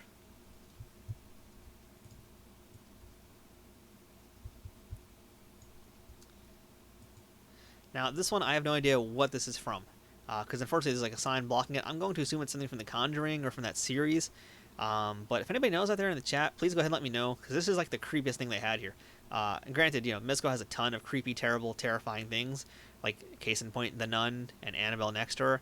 So I'm going to assume that's part of like the Conjuring universe or whatever it is. But if anybody knows what that stuff is, do let me know, please, just so I can know to avoid it in the future. And then it's just staring at me. It's really creepy. Let's just move on. All right, yay. Here we go. Another Freddy Krueger designer series doll. This one's going to be coming out later this year. And yeah, as you guys can see, this does come with a sound effect as well. So I don't really know if it's a pull string or just a little button or whatever. But this does say that it's a mega scale figure with sound on that tag.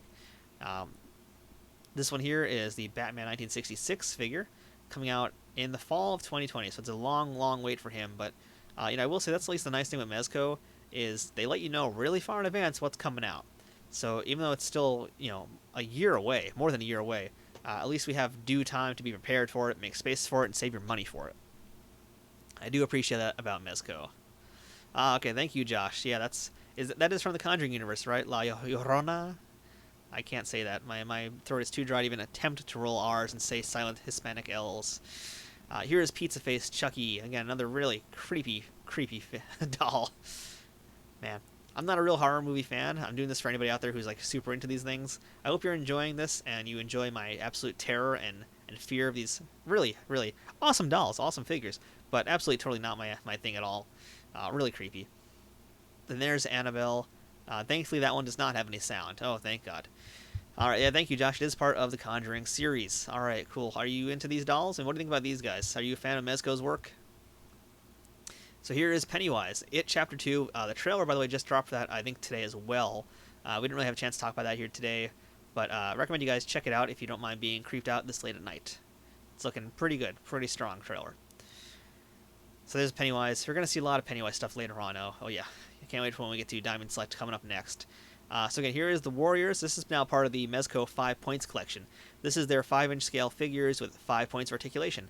So we've got the Warriors right here. We saw these at New York Toy Fair, but now they're all painted up. They've got their accessories ready to go. I don't really know the price point off the top of my head right now, but again, as we get closer to the release date, I'm sure we'll get that information. I'm going to say that this will be most likely $10 to $15. Just makes sense. You know, this is like the new affordable thing to get with these figures. You know, make them this old retro style, keep the price point down, but you're still making a pretty decent profit off of that. But they do look really good. I'm not really like the super hardcore Warriors fan, but I guess there is a pretty strong fan base for that, and they must be like going nuts over all the merchandise that's coming out this year, especially from Mezco. Here is the Scooby-Doo 5 Points collection. You can also see Space Ghost on the bottom there. These I will be getting. These I definitely will be getting next summer when they come out. Again, if you want to see a little bit more imagery of this, check out our Toy Fair 2019 coverage, because this is stuff we already saw, but this is for the benefit of folks who have not seen this stuff before. Here's your first glance at these things. So yeah, we're getting the entire Scooby squad. We're getting a lot of accessories with all of them. I don't know if they're going to be sold as a 5-pack or as single figures, but I am hoping that they'll make this as a 5-pack. To me, that just makes a little bit more sense. So here is now, I think this is actually a debut. This is, I mean, we saw the Batman figures before, but I don't think we saw the Batmobile yet. So this is Batman 1966. It's coming out next summer. A year away, but it's going to be worth it. So we're going to get a Batmobile, and this actually looks very, very nice. And you can see them both here, both the figures that are coming with it. So Mattel, a few years back, they tried to do a Batman 1966 line. It kind of bombed, and it sucked because they actually made like an in-scale Batmobile like this, in scale for like 6-inch figures. But the problem was the figures were just so blah that I ultimately ended up getting rid of it. So I might actually invest in this because it's going to probably be a lot cheaper and a lot nicer looking. So here I think are some new ones as well. This is Joker, and we have Penguin. So we got Cesar Romero's Joker, Burgess Meredith as the Penguin. That's really cool that they're doing that. I'm really a big fan of this stuff. And I believe that's going to be Julie Newmar's Catwoman, I'm pretty sure. If anybody out there knows for sure which Catwoman that is, because there were 3 in that 1966 series. Clearly it's not Eartha Kitt. So I'm going to go with Julie Newmar, but if I'm wrong, if it's Lee Merriweather, let me know. All I know is that it is a Catwoman, and hopefully they will do all the Catwomen. Now this was a debut for San Diego Comic-Con. Mezco is doing the Fleischer Studios Superman license. They've gotten the license, and they're going to make a bunch of figures. I think this one is particularly from an episode called like The Mechanical Menace or something, where Superman fights that giant robot that you see right there in the middle. This is really cool. This is a big surprise.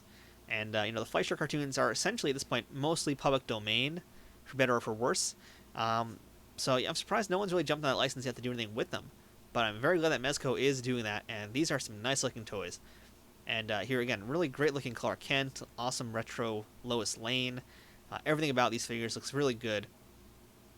In terms of playability, of course, you do have the problem with the fact that Lois is wearing a dress, and it looks, it does look a little odd if you actually stare at those joints. But beyond that, it is pretty cool, and this giant mechanical robot here is also looking very, very nice. So again, this is new from 5 Points. This is a brand new line. It'll be launching later this year, and I'm expecting them to do a lot with this.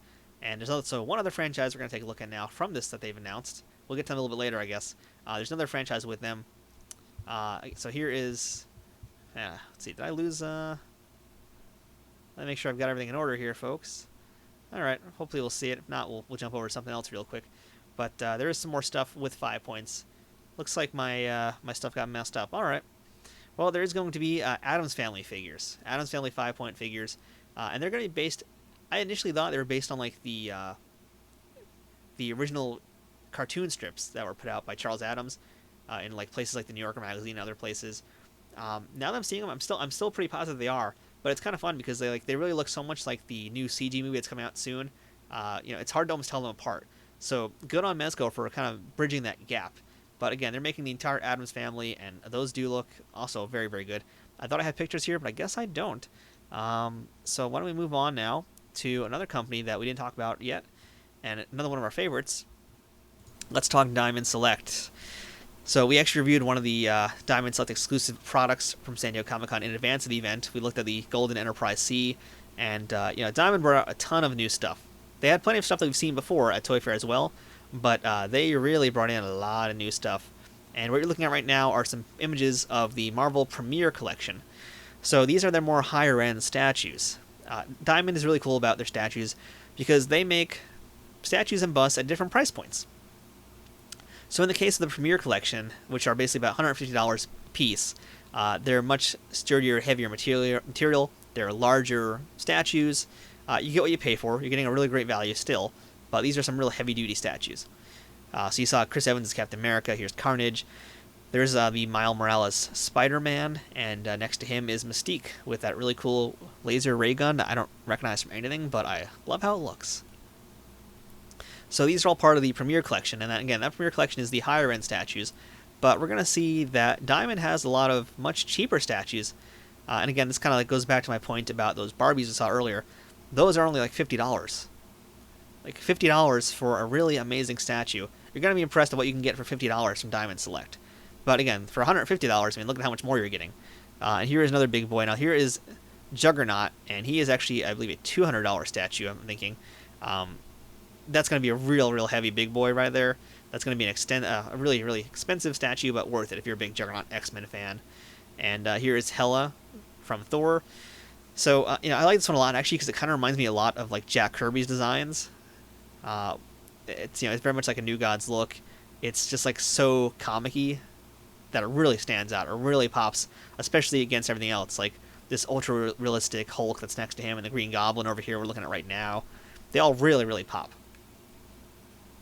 And, again, like, at this point, we've had so many years of various Marvel statues from various companies, so the way to do things differently now is, like, with little tiny things. And in this case, Diamonds is doing a lot of, like, throwing and just certain, we'll see as we go along. They basically figured out a little formula to make things look different and stand out this many years later.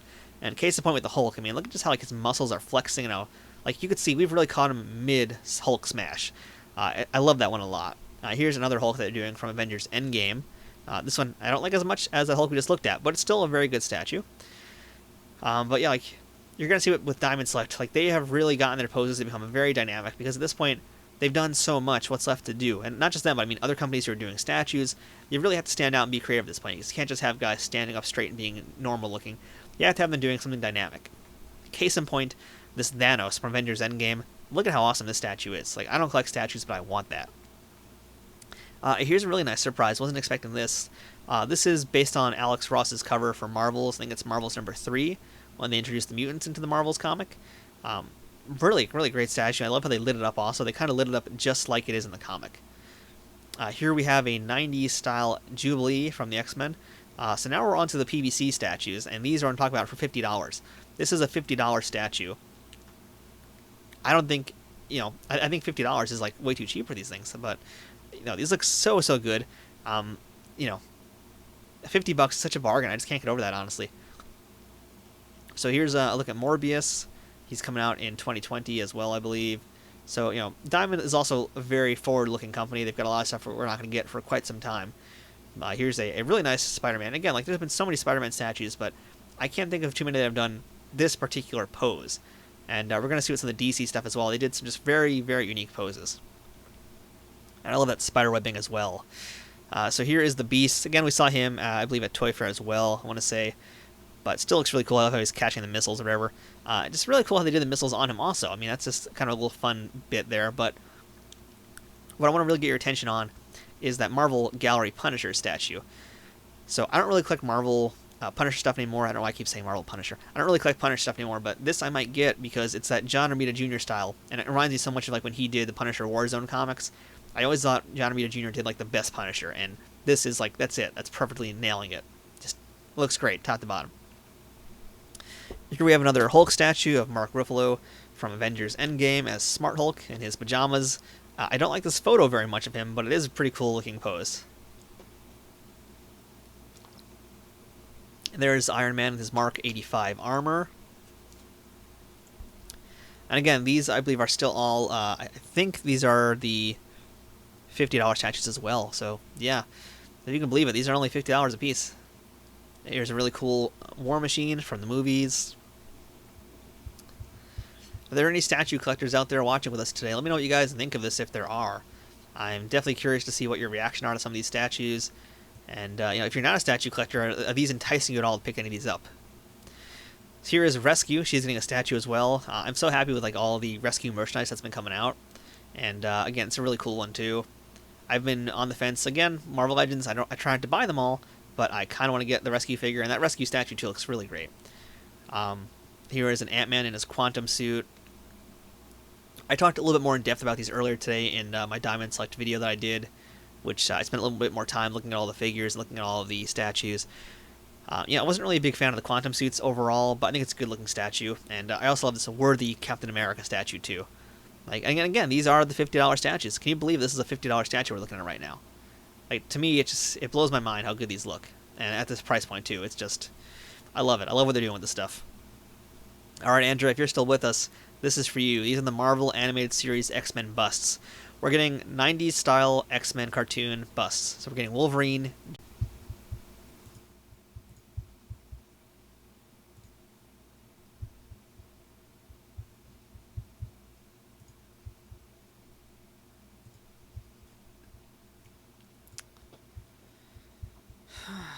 What is going on here?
Alright, I think we are back. We had a little bit of a computer crash for a moment there, so sorry about that, but thank you all for your patience.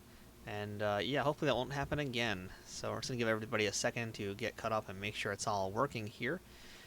Well, that was annoying. It sucks because we were just talking about like one of the best things about, you know, that I saw at Diamond Select. So, alright, looks like we're all back to normal though. Let's go ahead and jump back into where we were with Diamond Select. So, alright, we had just left off. Let's see. Here we go. So, just to make sure we're caught up here, here's just one more look at some of those statues. Again, these are the PVC statues. $50 price point a piece, which I think is still really, really nuts. Really surprising how cheap these guys are, because look how good they are. So, again, this is where we basically just left off. So, now here we go. Let's do this one more time, folks. Marvel X-Men Animated Series busts. So we've got Wolverine, Jean Grey, Magneto, and Cyclops joining this lineup. And these look great. These are really awesome looking. Andrea, I know you're going to want to get some of these. Check out that Cyclops. And the best thing about them is, like, not only do they look like the characters from the cartoon, they also have the same paint jobs. They have the same paint decos, I keep calling them decos. I don't know why I'm doing that.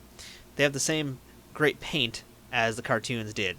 And to me, this looks like it's basically not season 1 of the cartoon, but like season 2 and on to, like, I guess it was season 4, however long it went. We're getting like that later version, and I'm basing that on just how the characters are shaded here. You can kind of see that look. It's a little more simplified than what we got in that very first season, but it doesn't mean they look bad at all. Like, they still look really great. These are good looking statues, good looking busts rather.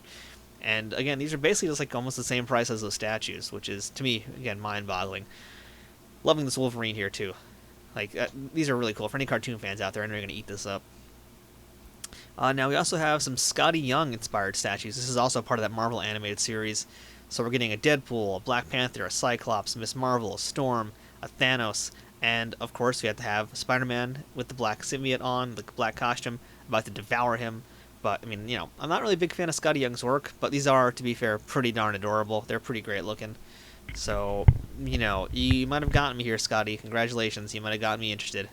How can I not like that Deadpool one right behind her? That's like a great centerpiece. So here we go with some of the action figures now from Diamond, from Marvel. This is from the Spider-Man PS4 game. From the current next-gen console game, we've got a Spider-Man there. We have also a Mark 85 Marvel Select figure. So that's going to be really, really cool, because, you know, we just saw earlier that Hasbro's doing their Marvel Legends. Of course, Diamond is doing their own. And who's making the better figure? That's for you to decide. It's probably Diamond Select.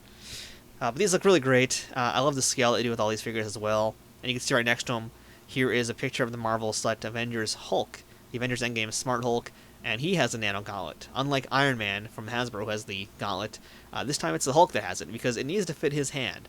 But again, I'm wondering, can this hand fit onto other figures, or is it only specific to him? So here I have a look at a few of the mini-mates. You can also notice Psylocke is in the back, and Sandman, who fell over in this photo. We've seen them both before, so we're not going to really spend a lot of time looking at those, but a bunch of new mini-mates, including the Venomized mini-mates, which I think are really, really good looking.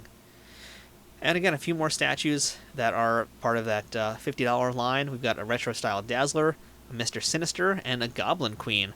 How often do you get anything Goblin Queen merchandise? I mean, Dazzler, same thing with her, but Goblin Queen, that's like such a rare thing to ever get. And again, these just look really good.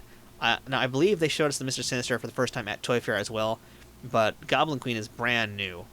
And the Dazzler, it looks familiar, but I can't recall if they've actually shown that before.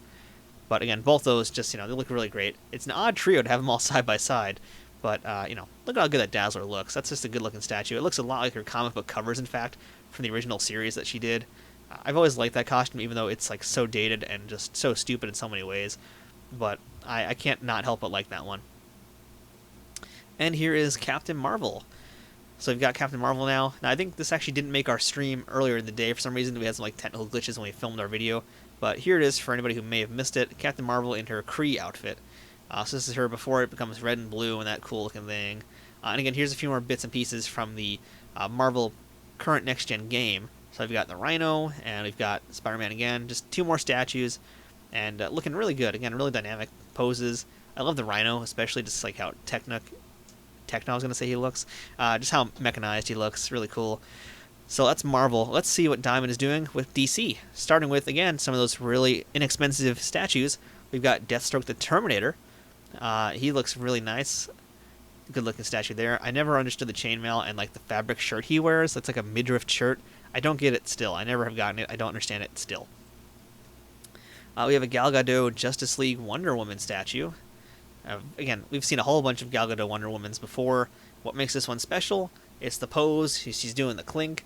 It kind of looks like the scene when they revive Superman from the dead and he's going crazy and she's just like blocking his eyes or whatever. Pretty cool. Here is Ruby Rose, aka the CW's Batwoman. So we're going to get her soon in statue form. It looks very good.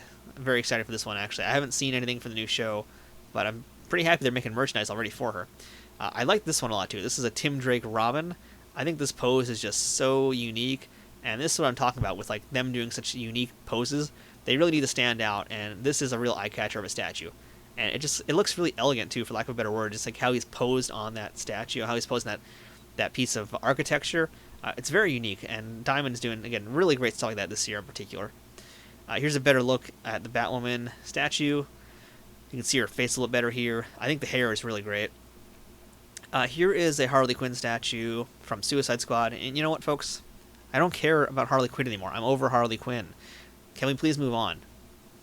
It's a good-looking statue. Don't get me wrong. I think this is a wonderfully done piece. But I don't care anymore about Harley Quinn. This Wonder Woman, though, granted, there's been like how many trillions of Wonder Woman statues, but I really, really like this one. I love how strong the pose is, especially. Like, this is a real great-looking statue. And again, this is all part of that $50 line, so very affordable, easy to get. Red Hood PVC statue as well. And again, we're talking about those like dynamic poses. This is like one of the best examples of that. He's like balancing one foot on that piece of architecture, and the rest of him is just kind of like hanging out in the air. I don't know how effective of a battle stance that is, but it does look very cool. And here is Darkseid with two heads. He's going to have one head with the glowing eyes and one head without them, but either way he is pissed, so get out of his way. Very, very nice looking statues. And what I'm most excited for here is this one. This is based on Brian Boland's art in The Killing Joke, him and Alan Moore's Batman comic together. So they've done a few Killing Joke things in the past. We've seen a bunch of them, but this one in particular, I just really like the pose and how they've captured Brian Boland's artwork. That's a real great one. And again, now here is another real knockout. This is a Lobo statue. I think this one's actually a little bit more money than the others, but that's because it's got a motorcycle. He's got a freaking motorcycle here, folks. He's got, I guess, a space motorcycle, or whatever you want to call this thing. Comes with him. That's really great. But here we go. Here's one that we're really excited for. I don't know if anybody out there is Teen Titans Go fans, but we on Nerd News Today are. And there's going to be a whole new line of statues. And just really look at all the Easter eggs that come with everybody. You're going to see a few other photos in this, but everybody comes with like special accessories on their bases. You can see that Cyborg has his burgers. Beast Boy has his burritos. Raven has her little Pegasus. They've all got little touches that make them really unique, and it's one of the things that we love the most about Teen Titans Go. And I'm just also really happy that we're getting finally some really good-looking Teen Titans Go merchandise. So here are some Mini-Mates now. We're getting a few new DC Mini-Mates, including Batman Returns, and a whole bunch of the, I don't know what to call them, but Batman Alternate Universe Batmans. We're getting the Batman Who Laughs. We're getting, which one's that one? Too fast anyway. Some more animated series stuff. We're going to have Mad Hatter, Harley Quinn, and then 3 new Justice League statues, a holy trinity of Batmans. We've got Superman, Batman, Wonder Woman, and then again another Batman you'll see in one moment. These are all brand new for the show, and this right here, again, another really awesome looking statue. This is Batman shooting off his grappling hook, and how cool does that look? Like, that is a really nice piece to have in your collection. Just, having the grappling hook flying off, that's something that I don't really think anybody's done yet, and same with like the Wonder Woman lasso. Some really unique stuff here. This, to me, is one of my favorites also. This is a real standout this year from Diamond. Dark Knight Returns statue. There's a Green Arrow statue there, too, but meh. Dark Knight Returns statue with Carrie Kelly. Look at how imposing and dominant that Batman is next to Carrie Kelly and how she's posed. This is like a real work of art. Legitimate work of art right there. Here we have the Batman Green Lantern. Again, one of those alternate universe Batmans. I like how they put him next to the Green Captain Marvel. It's kind of funny putting them together side by side. But you know what? They fit together really well. So that's a look at all the stuff from DC. Let's take a look at, as I like to put it, everything else. And oh, sweet Jesus, no. So here's the part of the show where I cringe a lot, because we're going to look at a lot of stuff from It.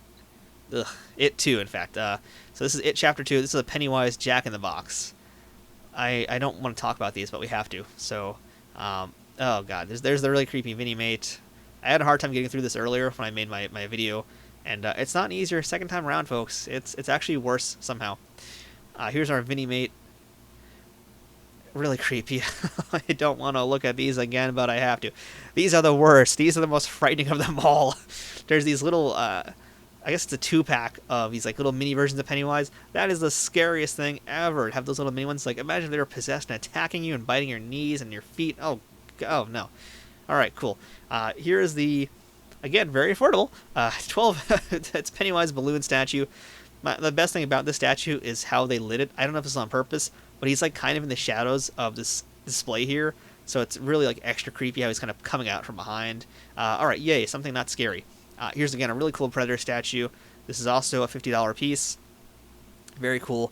Now you see some Westworld stuff here. We're actually not going to talk about Westworld because we've seen them all already at Toy Fair.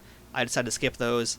If you want to see any pictures of those, other sites you can find them at, who have been supplying us these photos, so go visit them if you want to see more pictures of that. But we're going to focus on just new debuts as much as we can in this section. And here we have, from Sonic Racers, we have Shadow in his racing car. These are going to come out in spring 2020. It's a long wait, but any Sonic fans out there, it's going to be worth it. Here is another Sonic Racer, this time of Sonic the Hedgehog. Both of these are $50. And right behind him, you can see that it's actually a Sonic the Hedgehog bank. It's Sonic as like a rolled-up ball when he's doing the spinny ball attack. And that's him right there in bank form. So we have some, again, higher-end statues from Star Wars. These are coming to us from Gentle Giant Studios. Here is Dengar from Empire Strikes Back. Looking like a real creeper, because that's what Dengar does. He is a man wrapped in toilet paper with a really big gun. And here we have from Empire Strikes Back a very imposing Darth Vader statue. Again, $160. I think this is from like the scene where Luke is in Dagobah. He's having that like weird hallucination where he's fighting himself as Vader. But it's very cool. It's, you know, this is actually one of those times where they get away with having a more traditional pose. Here is our Rey statue. This is called the Rey Dreamer statue, in fact, which I think is actually, again, one of my personal standouts from this year. We've seen a few things with Rey before. They're all kind of boring. You'll see another boring Rey statue later on. I really like just the pose and the thought behind this one. Here's a really fun one. This is a set of Porg bookends. So you've got one Porg on this side, another Porg balancing on a lightsaber on the other side. They're absolutely adorable. And now you've got something to sandwich your books between. That's just too cute. You have to get this one. Here we have from Solo. This is a brand new Chewbacca statue. He's got the bowcaster. He's got the goggles on. Again, this is another big boy here. This is another $150 statue, I believe. But worth every penny. It's a big boy. And again, another Rey. This is what I was talking about. This one's kind of boring. I'm not even going to lie. I can't even hide it. This one's a little dull compared to the other Rey. A lot more storytelling in that one. This is just literally Rey standing and having wind blow her hair. So, you know, that's an easy pass for me. So much so that I'll drink some water. And from The Last Jedi, we have a Luke Skywalker mini bust. This is a, I think it's a $100 item. Oh, sorry, I think it's a $50 item as well. Sorry, $50. And this one actually looks really good. There are better photos of it out there, but yeah, that's a real great one. New Praetorian Guard statue as well from The Last Jedi. You know, I'm not really too big on the Praetorian Guards. I don't think they're that interesting to look at, to be quite fair. There's a lot of toys for them. They don't really do much for me. They just kind of bore me. They're just like red clamshell dudes. And here is a Range Trooper bust. This one's pretty cool. I always like when they have some fur in them. It's like a cross between a snow trooper and just all sorts of other types of troopers. I like this one a lot. It's a good-looking statue, good-looking bust. Coming out towards the end of this year. So here we have now, again, this kind of snuck in. They're doing a whole series of big busts. These are like, I think, 1/10 scale busts, wherever they are. So we got Thanos, we've got the Hulk, and we have Stay Puft Marshall Man. And check out the bases they all have, especially Stay Puft. He's on the rooftop of the Gozer building. How cool is that? And Diamond is also getting into the Mortal Kombat stuff this year. So we've got a look now at Scorpion and Sub-Zero and their bust heads, I guess we'll call them. I think there says, in fact, what scale they are right there. They're really great looking, really enormous. There's going to be a whole bunch of others as well. There's also a Bruce Lee one that I don't have an image of, but that's coming out soon. Here we have from Disney's Black Hole. They're going to be doing a few Vini-Mates and a few action figures from the Black Hole. So we've got Vincent. We've got, I think that's one is Bob, I want to say, or I forget his name. I've never seen it, so I don't really quite know him. We're also getting Jay and Silent Bob figures. Now, something that's not on display here, and a lot of people have been asking about, is Tron. And people have been concerned that since there's no Tron on display, that they've canceled it or it's over. But no, they just didn't bring Tron with them. But we have been reassured that there are going to be 4 Tron figures coming out very soon. One of them is going to be an exclusive to Walgreens, in fact. It's going to be an exclusive version of Flynn, and they'll each come with a build-a diorama piece of the, I can't remember the name of that character, but it's like the giant square guy. You know what I'm talking about. That'll be the build-a diorama piece that you can get in there. So we've got some Godzilla statues now as well. This is more the modern style. So we've got Rodan, we've got Godzilla. There's another Godzilla from a different era that you're going to see in one moment with King Ghidorah. And, you know, I'm very, very excited to see Diamond's Godzilla stuff. We saw some of this stuff at Toy Fair as well. Not being the statue collector, these are, again, I think, things that could change someone's mind because they're very dynamic. They're very affordable because, again, these are not, like, super-duper expensive statues. These are pretty affordable. I think they're worth jumping into. Now, here's the biggest surprise for me. We've got Rocketeer merch coming out from Diamond. And not just one, but 4 different items at 4 different price points. We have the Premier statue, we have an action figure, we have a mini-mate, and we have a PVC statue. So Diamond is going all in on Rocketeer this year. I cannot wait to get these. So we're going to get, here you can see that's the PVC statue next to the mini-mate.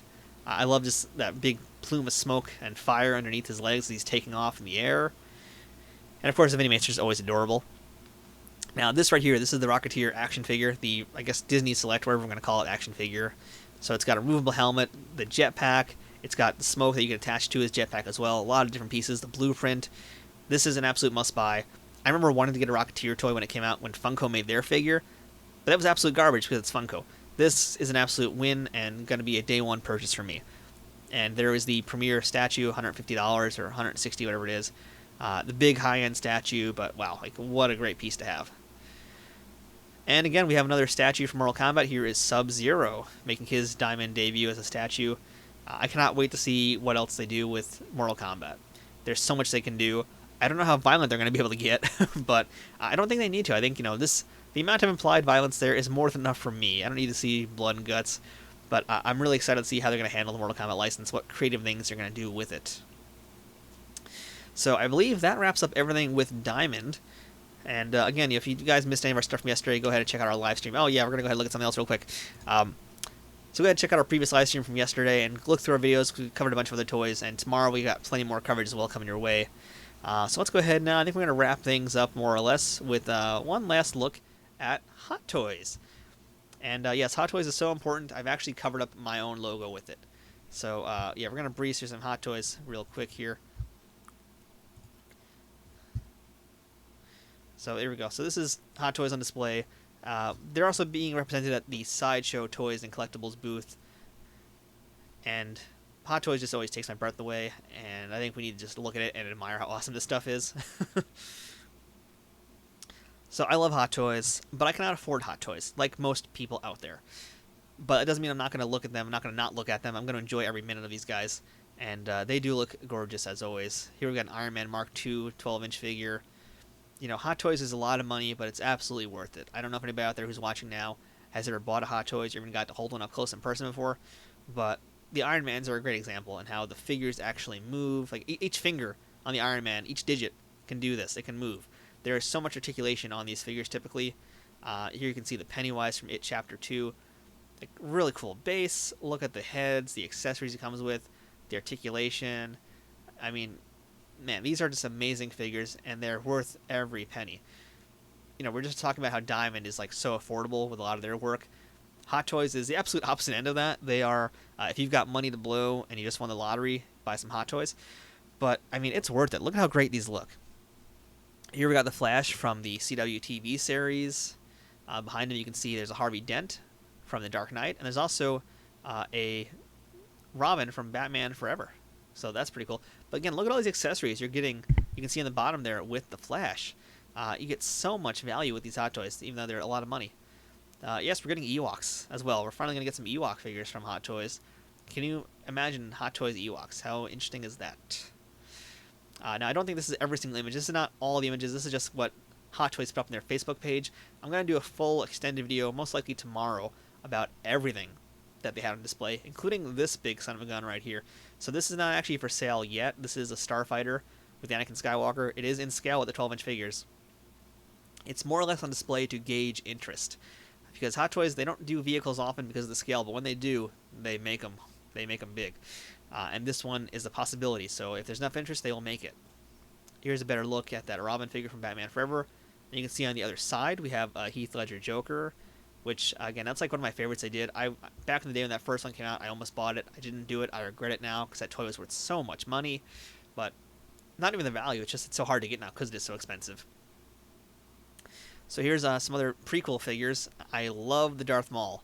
So that's not a bad photo. His lightsaber, they have a plastic effect where it actually looks like it's waving.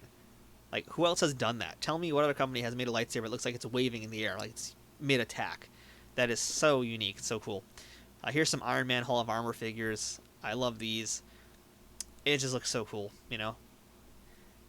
I just like looking at these. Really, like I always wanted to get that Iron Man Mark 1 especially. That was always one of my favorites.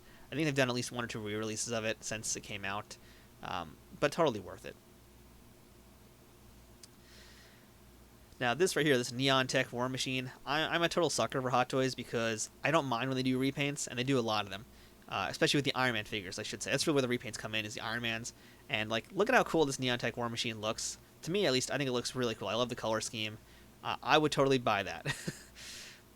And especially that Iron Man next one as well, the green one. Like, those are the ones I'm most interested in. Is typically those like really bizarre con exclusives that they make. Those really get my attention because I just like the colors. And surprisingly, those tend to be a little bit easier to buy as well. Here we have from Captain Marvel. I forgot his name, but that's alright because we've moved on. Here we have the Hulk from Avengers Endgame with the Nano Gauntlet. You can see in the back there's a new Mark 85 Iron Man with a Robert Downey Jr. head. There's a Chris Evans Captain America. There's a Thanos. There's an Iron Patriot. Also on display, but I don't think I have pictures of it here, is a Black Widow, which looks really, really great. There is a War Machine in his quantum suit. There's a Chris Evans in his quantum suit as well. You can see Rescue. There's a Tony Stark as well. So much great detail. So much awesomeness in these figures. And so expensive. I think like at this point, just a normal one of these is like $250. And here, this is like one of the best ones ever. One of my favorite Luke Skywalker outfits of all time. From Bespin Cloud City, it's Luke's outfit from Empire Strikes Back. They made a few of these as well. And they all look better. Each time I see them, they all get better. They all do something a little bit different. And every time they make them, they improve something, whether it's the sculpting or the attire, whatever it is, it gets better. Here's Venom Pool, which there's actually a video on Hot Toys' page, or I think Sideshow Toys' page, of Rob Liefeld coming to check this thing out and just how blown back by this statue that he is, because it's one of his designs, if you can't tell. And he goes insane for this guy. So there you go. Here's, again, that's just a really cool Spider-Man statue from Spider-Man Homecoming. Look how cool, like, look at how much stuff is in there. Like, this is a figure, folks. This is an action figure. And you're getting what you pay for with these. You pay a pretty penny, but you get a really great action figure. And then there's that. So, yeah. I hope you all enjoy your nightmares now. So, that pretty much is going to be our, I think, pretty much it for what we do tonight. Just going to take a quick browse through some of the other stuff we've looked at in the past. See if there's anything else we want to discuss tonight. But you can be rest assured, tomorrow we're going to have a lot more stuff to look at and a lot more stuff to talk about. There's another look at Iron Patriot. And hey, it's Rocket. Rocket's there too. He will be sold separately, by the way, just so you guys know that. He's not paired with Iron Patriot. But you can do that at home if you want. And there's Captain Marvel next to him as well. So yeah, thank you guys for watching tonight. Hope you guys will stay tuned to the channel. If you're new to the channel, I hope that you guys will give it a like to this video. You'll share it with anybody else who you think might be interested in it. And I hope you'll subscribe to stay up to date on all of our other live streams that we're going to be doing in the near future. And all of our other videos throughout San Diego Comic-Con weekend, because we still have 2 days to go of con stuff, and we've barely even scratched the surface with our video coverage. So again, I hope you guys will stay tuned for a lot more. In the meantime, have a nice look at Natalie Portman as Padme. Again, you know, we're gonna have a lot more photos from all of the Hot Toys figures that are on display. That's gonna be tomorrow, because there's a lot of stuff there, and that's gonna take some organizing to do. So I hope you'll stick with us for that tomorrow as well. And there's some really lucky kid whose dad is like, one day, son, all this be yours when I'm dead. So that's our look at Hot Toys. Oops. That's going to be our look at San Diego Comic-Con for today. So we do have other videos on this page. If you want to take a look at them, go ahead. We've already covered, like I said, NECA. We've looked at WWE toys. We've looked at Super 7. We've got plenty more to look at as well beyond that. We're going to have some more Mezco stuff tomorrow, more Hot Toys. Going to be a lot more from Hasbro, because again, their panel, I believe, is just wrapped up tonight, so there'll be a lot more from Hasbro, probably more from Mattel, plenty more toy news, and a lot of other comic book news and movie news we're going to get to tomorrow, because tomorrow is really the big day for news. So I hope you guys will stick with us for tomorrow, and for the massive avalanche of information that's going to get dumped on us all in one shot tomorrow. So again, I'm Matthew from Nerd News Today. We really appreciate your time, and we especially appreciate your subs and your likes and your thumbs up if you don't mind. So thanks for being here with us tonight. Stay tuned tomorrow for some more SDCC 2019 coverage. Thank you guys, and have a good night.